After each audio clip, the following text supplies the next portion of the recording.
Are you my husband's friend in the middle school? I'm sorry, but I want you to leave immediately. My name is Jackson, and I am 33 years old and single. Today was the wedding of my friend Lucas, who works in the same company with me. I was approached by a bride's relative and led to the waiting room before entering the ceremony hall. The man who claimed to be a relative was in good shape and took me forcibly with his strong arms. Aside the relative's forcibility, I assumed the bride wanted to greet me before the ceremony. I admired how courteous she was. However, my admiration turned to disgust in the next moment. The reason I was summoned was not to greet but to threaten me. The bride, who was waiting in the waiting room, gave me a devilish expression. I was startled for a moment, but I congratulated her anyway. Congratulations on your wedding. Just after I bowed, she told me to leave immediately. What? I couldn't help but respond.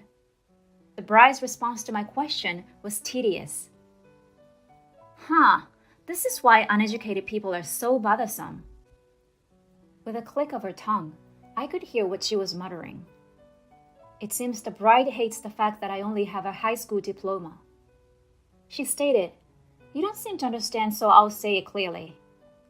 My husband and I come from an elite family, and today's attendees are also from the elite corps.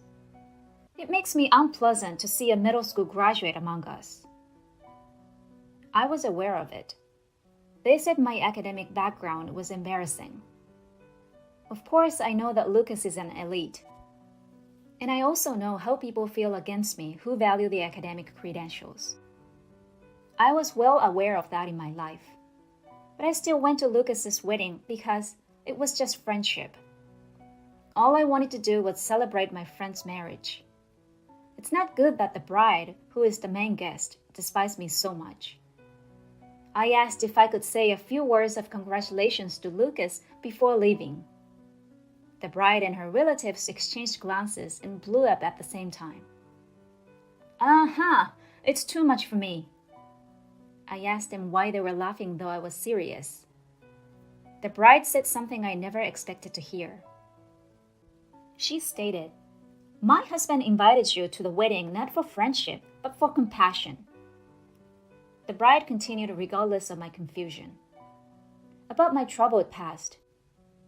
As I was abandoned by my parents and raised in an orphanage, and I grew tall but skinny even as an adult due to a lack of nutrition during my growth period.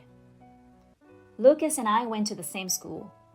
He invited me to his wedding because of the compassion to his classmate.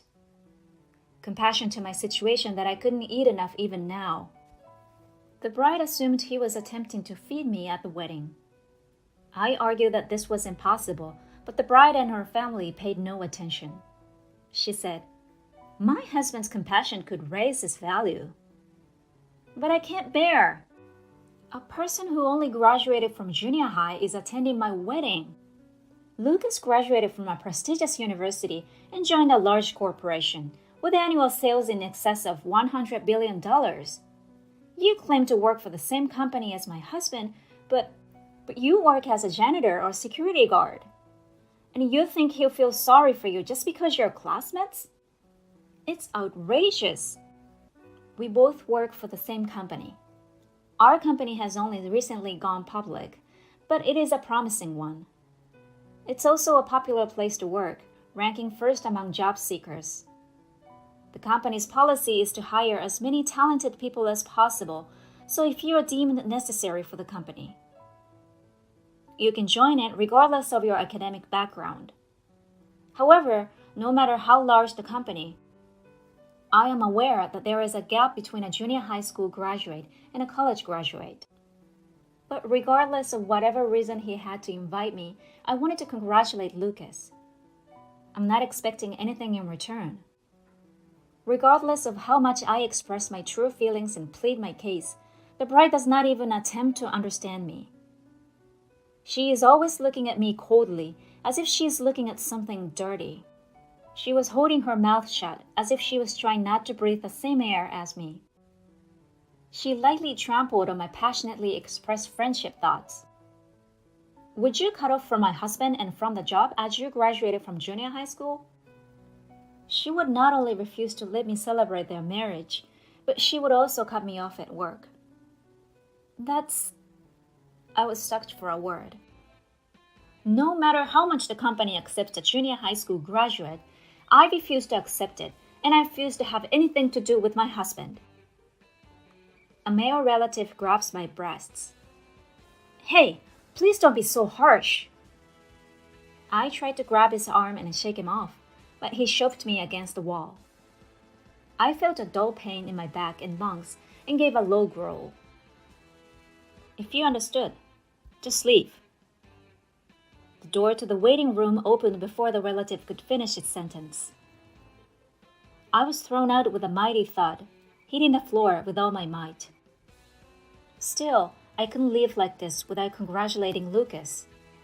I didn't want to be locked out before the wedding, so I went to a nearby cafe to spend time, and then entered the venue, blending in with the other guests. When the wedding reception began, the bride found me at my seat.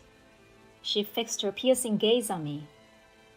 Without saying anything, the bride moved her mouth and said to me, "Why are you here?"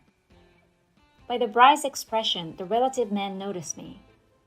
He charged over to me, grabbed my arm, and attempted to drag me away. But he couldn't get rid of me as easily as he did in the waiting room. The attendees who were sitting nearby clung to the relative man and shielded me. "What are you doing?" The relative looked terrified. I could see the bride was in a hurry as well. I took a microphone that was nearby and announced in a loud voice to the bride, who did not understand what had happened. "Bride, I'm sorry for telling you to leave. I was eager to attend Lucas's wedding, so I came." What the hell is going on? What in the world is this? Lucas, who was sitting on the head table, heard our conversation and asked us, "Go away? You said that to Jackson?" The frightened bride, who was questioned by Lucas with an unexpectedly frightening look on his face, said in a squeezing voice, "Because that man says he's only graduated from junior high school. It will be a bad match for both Lucas and me." I talked to the bride, who was in such a slumbering state. "I'm sorry, I couldn't disappear, but I'll cut off my business ties with Lucas as you wish. Please forgive me for this, and that means you're fired, Lucas." The entire hall fell silent at my words. The first to break the quiet atmosphere was the bride. "What? What do you mean, fired?" Lucas answered shakily. What the hell did you say?" "Jackson is the president of my company." "That's right. I was the guy who started a delivery company at the age of 16, even though I graduated from junior high school. And over the course of 10 years, I grew the company into a major corporation. I started the delivery service only with my own bicycle. By facing a time when people were spending more and more time at home, it quickly became a publicly traded company. Lucas was my friend and a fellow member of the facility. He always shared his meals with me, taking care of me when I was skinny. He was more than just a friend, he was a benefactor. I grew up in an orphanage until I was 15 years old, while Lucas was adopted at the age of 12 and raised by the current parents. Lucas was clever enough so that he quickly improved his studies and entered a prestigious university. We kept in touch with each other even after we moved away from each other. When we started our own company, Lucas said to me, "I'll study hard and support the company." After our dream came true, Lucas got married. I was so happy when I heard that Lucas, who was so shy, was getting married. I wanted to congratulate him more than anyone else. That was the reason why I persisted even though the bride refused so much. "I didn't hear anything about that. A junior high school graduate is not the president." It's true that even a junior high school graduate is the president. I have the right to fire people. and it was the bride herself who asked me to cut off the business with Lucas. I gently told her that I did as she wished. She said, "Huh? Then Lucas is really fired?" The bride, who had been frozen, muttered, "Fired? If you're such a bum, I don't want you anymore. I quit this marriage. It's meaningless if you're not an elite and don't have a high income." What a surprise that she declared that she was breaking off her engagement with Lucas, who had just been fired. The attendees boomed loudly at these words. "Shut up! I'm the victim. The good terms we had before we got married suddenly disappeared. This is just like a marriage scam." She exclaimed and demanded compensation from Lucas for breaking off the engagement. As expected, Lucas was disgusted by this behavior. Here, I quietly tapped the screaming bride on the shoulder and whispered, "You're the one who's going to pay the alimony, you know." After I said so, I played the video recording of my phone on the projector in the hall. This was taken by the phone I had dropped in the bride's waiting room. When a male relative grabbed me, I pressed the record button on my phone, and it might be evidence of my injury. It appears that I then dropped it with the impact of being pushed against the wall. The phone that fell off continued to record, and it recorded the bride being unfaithful to the male relative in the waiting room. After the ceremony started, I went looking for the phone in the waiting room where I would have dropped it, and luckily I found the phone lying in the corner of the room. I was shocked to see the contents of the recording. I couldn't believe they were doing such a lousy thing on such a sacred day as a wedding. I really couldn't believe it as a human being. And immediately, I went to report it to Lucas. In other words, the earlier firing sentence was a surprise that Lucas knew about. To reveal the true nature of the bride, Lucas's relatives blamed the bride's relatives fiercely. The bride's relatives, however, refused the attack, saying, "We don't have any relatives like that man." They refused the claim.